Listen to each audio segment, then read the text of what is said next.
반갑습니다, 형님들. 안녕하세요. 자, 이제 주말 해외 축구 한번 다뤄보도록 하겠습니다. 오늘도 뭐 챔피언스 리그가 이제 지나고 리그 라운드가 또 돌아왔는데 뭐 세리아나 라리가 그리고 뭐 분데스리가에서 도르트문트 미넨 경기도 한번 다뤄보도록 하겠습니다. 자, 일단은 코모 대 레체경인데요. 단순하게 뭐 코모랑 레체의 폼은 하늘과 땅 차이라고 보여요. 제가 이제 지난번에 레체의 그전 2승이 전부 다 뽀록골 내지 좀 이제 세트피스 같은 거라고 했었는데 바로 이제 뭐 플로테에 돌린 인터밀란한테도 무난하게 졌었습니다. 반대로 이제 코모는 순수 실력으로 유벤투스를 찢어놓은 바가 있었어요. 이게 세스크가 감독이라 그런지 뭐 스페니쉬도 많고 라리가 중상위권 축구하는 느낌이 물씬 납니다. 공격은 좀 다소 아쉽고 홈발도 이제 끝나기는 했는데 근데 이제 레체한테는 버티기 말고는 뭐 남은 게 없는 것 같아요. 이거는 이제 배당조차 1만엔조차 그렇게 막 배당이 잘 나오는 게 아니어가지고 딱히 뭐 메리트는 없는 경기이긴 한데 얘네들이 뭐 이제 맞대결상으로도 코모가 딱 이제 승격한 이후에 레체 상대로도 3연승을 기록하고 전부 다 마인까지 읽어냈을 만큼 원정에서 두 번 다 3대0을 읽어냈었습니다.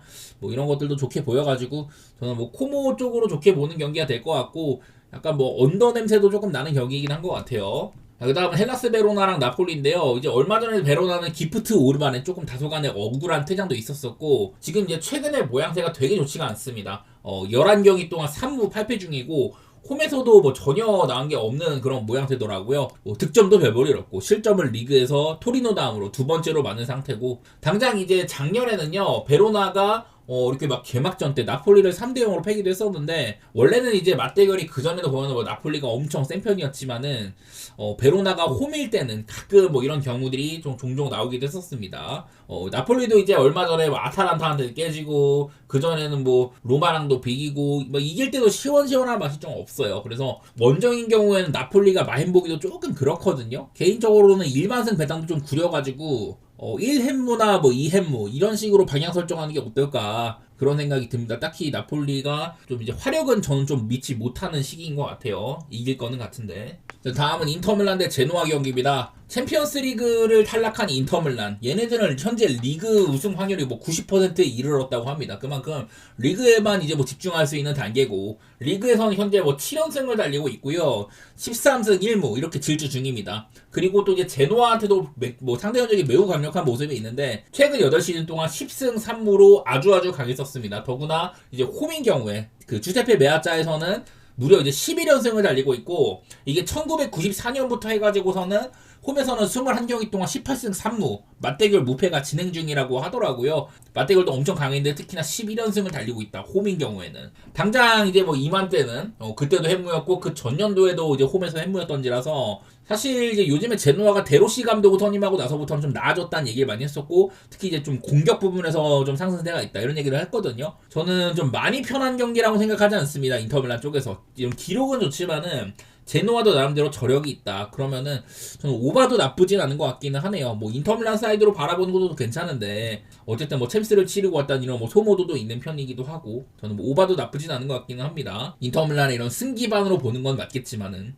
그 다음에 라요 바이카노 대 빌바오인데요. 뭐 요즘에 라요는 꽤나 경쟁력이 있습니다. 중위권 중에서도 뭐 레알한테 아쉽게 진 거부터 시작을 해가지고 아틀레티코 마드리드를 이제 3대0으로 패고 베티스 원정까지 비기고 왔어요. 얘네들이 최근에 실적이 좀 쌓아가고 있는 그런 상황인데 문제는 이제 빌바오도 그전보다 이제 공격 자원들도 많이 복귀를 하고 윌리엄스 형제들이라든지 뭐 구루세타도 얼마 전에 멀티골을 박은 적이 있었습니다.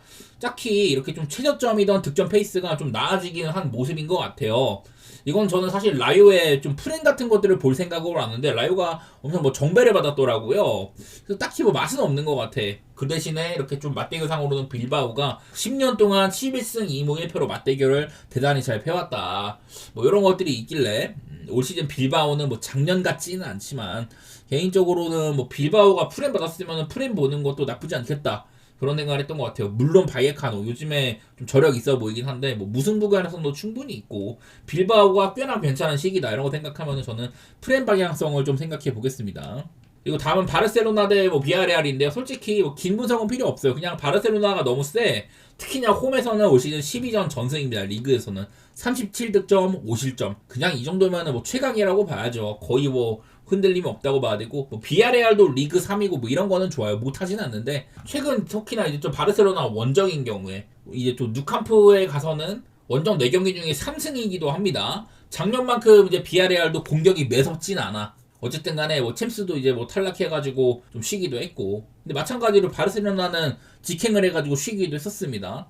야, 이건 좀 바르셀로나 쪽에 배당이 구려서 그렇지 1마인 같은 거부터 도전해볼 만한 것 같아요. 그만큼 홈발이 무섭다? 네, 뭐 이런 것들 한번 살려보도록 하겠습니다. 지금은 딱히 홈 바르셀로나를 흠집낼 만한 그런 비아레알이 그런 경쟁 상대까지는 저는 안 되는 걸로 보이기는 하네요. 그 다음은 마요르카 대 소시에다드입니다. 저번에도 이제 제가 소시에다드가 레알 마드리드전에 로테이션을 돌렸다. 그래서 그 경기는 뭐 어쩔 수 없는 거고 그 다음 경기부터는 다시 또 치고 나갈 거다 이런 식으로 얘기를 했는데, 야, 레알 오비에도한테 코너킥에서 3방을 맞고 죽었습니다. 암만 생각해도 이 마따라쪼 감독이 오고 나서 제대로 얘네들이 원래 좀 파이프라인이라는 게 있어요. 스페인의 축구에서는 공격 중원 뭐 수비형 미드필더 수비 이쪽으로 딱 중앙에 핵심 이 패스 줄기 파이프라인이라는 게 있습니다. 특히나 이 소시지 같은 경우는 오야르사발부터 해가지고 그 뒤에 뭐 브라이언 멘데스라든지 그 전에는 뭐 수비 맨디 같은 친구들도 같이 기용을 했었고 메리노도 있고 또 최후방에서 뭐 수벨디아부터 뻗어 나간다든 이런 식으로 각 이제 포메이션의 턴마다 한 명씩 이렇게 패스 줄기에 중심이 되는 선수가 한 명씩 있단 말이죠.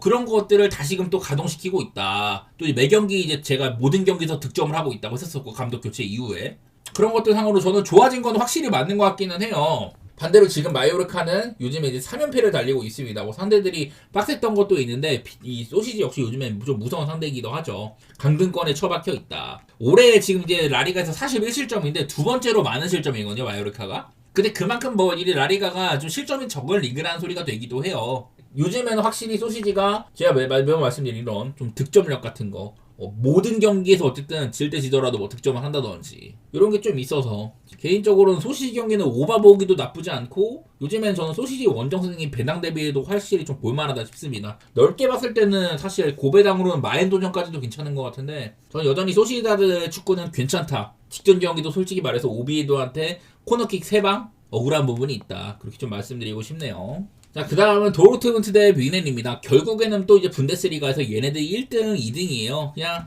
이 바이에른 뮌헨이 돌문 득점에 거의 뭐 2배급을 달리고 있습니다. 85득점인데 돌문은 49득점. 거의 뭐 2배급인지라 가지고 득실이 플러스 64로 어마어마한 차이가 나버려요. 잠깐 이제 뭐 좀 바이에른도 살짝 하락세가 왔었는데 어쨌든 3연승으로 복구도 했고 이번에 뭐 챔피언스 리그 예선을 뭐 쉬었던 것도 있었습니다. 플레이오프를. 반대로 돌무는 아타란타 원정을 개털려가지고 탈락해버렸고 직전 이제 라이프치 원정도 겨우겨우 이제 극장골 덕에 이긴 셈이에요. 그러니까 도르트문트가 좀 더 일정은 빡빡했다. 그렇게 볼 수가 있을 것 같고 흐름으로는 뭐 당연하게도 바이에른 뮌헨을 높게 사야 되긴 하는데 제가 이제 얘네들 이제 맞대결상으로 도르트문트가 또 홈일 경우 당장 작년에도 1대1로 비긴 적이 있었습니다. 늘 이 8만 관중이 운집하는 지그나 리두나 파크 여기의 원정은 정말 어려운 곳이기는 해요. 재작년에도 그때도 이제 바이에른 뮌헨 기세가 대단히 무서웠던 이 시기에도 그때도 겨우겨우 이제 뭐 1대1로 이렇게 마친 적이 있어가지고 저는 늘 이제 뭐 4대0으로 뭐 깨부순 적도 이러기는 한데 돌문 원정에서는 늘 좀 힘겨운 경구가 많이 있지 않았나. 이 경기도 이제 뭐 2프렌부터도 배당이 괜찮아요. 그래서 2프렌이나 1프렌 좀 이제 배당 좋은 프렌 시리즈로 저는 뮌헨을 뭐 아주 쉽게 마행할 거다 그런 식으로보다는 도르트문트의 버틴 능력을 조금 더 저는 높이 사도록 하겠습니다. 자, 그래서 오늘 이제 뭐 리그 라운드 한번 살펴봤는데요. 솔직히 말해서 요즘에 축구 예측이 정말 어렵다고 생각이 됩니다. 시기상으로 이런저런 뭐 이변 같은 것들도 덜어 발생하기도 하고 요즘에 폼 좋았던 팀들도 참 유상하게 무너지기도 하고 이런 것들이 참 많은데 어쨌든 제 관점에서는 이런 좀 뭐 강팀은 이런 기록이 얼마나 근거 같은 게 뒷받침이 되느냐 여러 가지 배경 상황이라든지 혹은 뭐 좀 이제 애매한 중위권 팀들 인지도가 떨어지는 팀들은 어떤 이런 뒷 배경 속에 좀 잘하는 근거가 되는지 이런 것을 한번 살펴봤는데 도움이 되셨으면 좋겠습니다. 오늘 여기까지 하고 내일 또 뵙도록 할게요. 감사합니다.